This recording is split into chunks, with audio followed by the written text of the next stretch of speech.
Steve Sarkisian and his student athletes, Quinn Ewers and Jahdae Barron. Coach, we will come to you first for an opening statement about your view of tonight's game, and then we will go to questions from the floor with the media. Coach? Yeah, hell of a football game. Two really good teams battling, and they made two big plays. You know, they hit the screen at the end of the first half and got the sack fumble on fourth down there for a touchdown. But two really good teams, a ton of credit to Ohio State. They're a very good football team, well-coached, hard-fought game. I'm really proud of our players for the resiliency they showed tonight to fight back, to get into the game, to have an opportunity first to go on the one, and we're able to put it in. So as I told them, you know, that today's game is the life of a competitor. You put yourself in this arena, you compete your tail off, but we have nothing to hang our heads about by the way they competed not only tonight but this entire season. Okay, Coach, thank you so much. Let's go to questions for our student athletes for a few minutes. Then we will bring Coach back in. I think the first question that I see here on the front row on the right side, and then we will go back to the left. So here in the front, again for our student athletes. For both Quinn and Jahdae, you guys were one play away from getting to the national title game last year, obviously so close again. How difficult is it to get that close and not be able to finish tonight? Quinn, you want to start? Yeah, I'll start. Yeah, you know, it's tough. I think Coach Sark hit it. You know, it's the life of a competitor, and it sucks being on this side of things for sure. I mean, back-to-back years, pretty much the game decided in one play. And, you know, it's hard. It's hard. You know, all the work that we put in, you know, being in the Final Four back-to-back years and coming up short 2 years, it's tough. But, you know, I think that's how life is. You're going to get punched in the face and in some hard moments. Yeah, I mean, it was a tough situation. You know, I love these guys, and I love Coach Sark. He's changed my life, but he's always told us, you know, adversity will strike. You just have to respond. But we could try to continue to just fight out there, and we came up short. Yeah, here on the left side, on the front. For both student athletes, for Jahdae and Quinn, just what you can say about, I know it's tough in this moment, coming off of a loss, but the pride that you have being a Longhorn and just what this season has meant to you, the resiliency that you guys have had going through this season to where you are. Well, yeah, Sure. I guess. Okay, Sorry. go ahead, Quinn. I guess, you know, no one really at the beginning of the season thought we were going to be here. First year in the SEC, you know, we make it to an SEC title game. Didn't go our way either, but, you know, just, again, for us to bounce back the way that we did consistently was really cool to see throughout the entire season. You know, beyond proud of all these guys. You know, I love every single one of them. The amount of work that we put in the off season, winter conditioning, summer workouts, all that. You know, we grind together, and the love grows together, and it's just been a really cool season, and I'm so proud to be a Longhorn. Man, just growing up in Austin and having an opportunity to wear burnt orange, it's been amazing. But I mean, just to start it off, you know, Quinn coming in, being my roommate, Coach Sark, you know, he's changed my life completely. I'm totally a different person, just on and off the field, and just how I care about myself and just carry myself and things like that. But I was always told the purpose serves a purpose. That's a lot greater than me and any individual. But these two guys, they most definitely just changed my life and everybody else included on the program. Extreme right. Quinn, what was your sense of the strip sack? Did you not hear him, feel him? And when you saw that it was Jack who got you, do you have any sort of particular emotion about that, given how close you were to him? Yeah, you know, I felt him. I started drifting away. Thought I was going to be able to get the ball off before he got there. Obviously, you know, it's not like I tried to give them the game, but, you know, I saw Jack running with the ball down the sideline, and, you know, it sucks, man.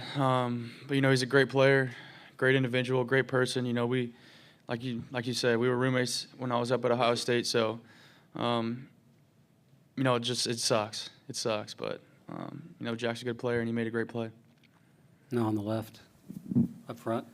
Jahdae, everybody in this room talked a lot about Jeremiah and what he was able to do this season. Y'all really shut him down. What was some of the reasons why y'all were able to make his day really difficult? Just hats off to PK and the game plan that we had. and just mastering his PK's game plan. There's a lot of things that we should have done better, obviously, to prevent some points from them scoring. But PK's game plan on that situation on number 4 was amazing. Let's bring Coach back in so everyone on stage is eligible for a question at this point. Next question, I think we have one on the right side. Is that right? No? Okay, might as well go back on the front row over here on the left.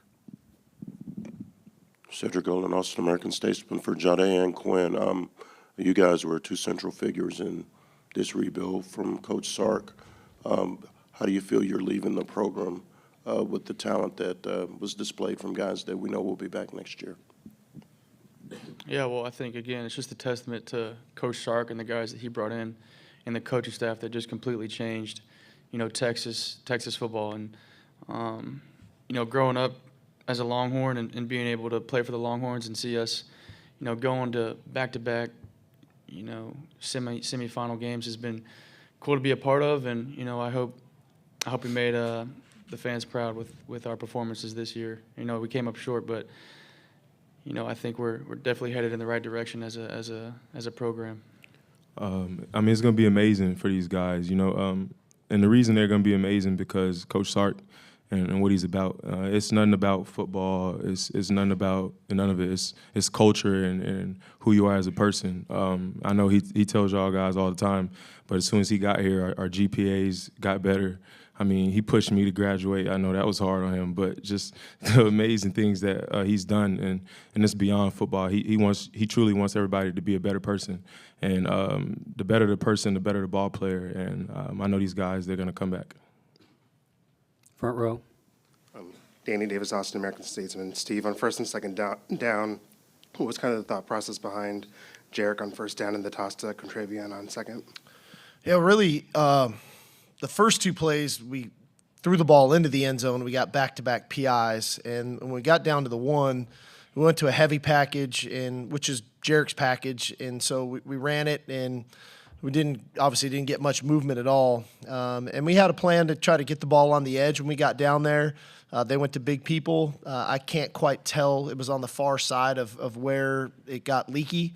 But that, it's one of those plays. If you block it all right, you get in the end zone, and we didn't, and we lose, quite a bit of yardage. And at that point, you're kind of stuck behind the 8 ball because we knew we were in 4-down territory because of the score of the game.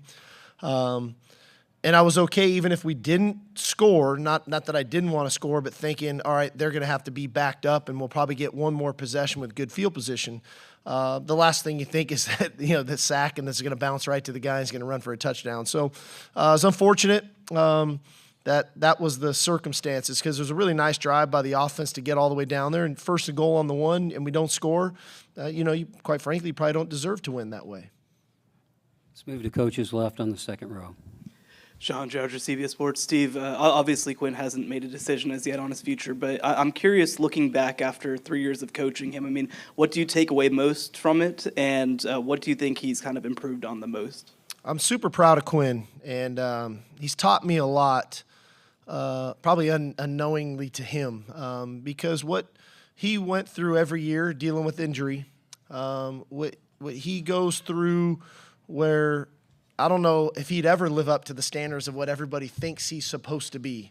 But at the end of the day, all he did was show up every day and work and be a great leader and be a great teammate. And that's a real credit to him because human nature in this day and age is to look at Twitter, to look at Instagram, to look at social media and articles written in fan boards and whatever else. And you can ride that emotional roller coaster of whatever you think public opinion could be, and that could be the opinion of 1 or 100 or whatever. But this guy never did that. All he did was come to work every day. All he did was be a great teammate. All he did was work on his craft, get himself as healthy as he could when he was injured, and then show up. And when it was time to show up, and maybe outside of the first 2 games, I don't think he played a game this year 100% healthy. And he fought through everything, never complained about it one time, and I think that's why he has so much respect from his teammates. closing questions now for the Longhorns. We have a question on the right. Anwar Richardson, Orange Bucks coach. You guys tied up at 7-7. You just decided to bring a little bit of pressure, then they busted for a touchdown. Kind of what was the thought process on bringing pressure at that point? It really was a simulated pressure. It was not like we were trying to blitz them. We were still 7 guys in coverage. They called the screen, and they blocked it well, and they got it in the hands of a really good playmaker. You know, Henderson's got real speed, and they blocked it well, and we were always concerned about him when he got into the open field. You know, so it wasn't like we were bringing 5 or 6. It was a 4-man rush. Good call by them, good execution. It's unfortunate, you know, that they hit the screen. I think there's maybe 24 seconds or something to go in the half. You know, I don't think anybody was anticipating that. Definitely stole some momentum, but that's why I was so proud of our guys to bounce back the way that they did in the third quarter. Here in the front, left side.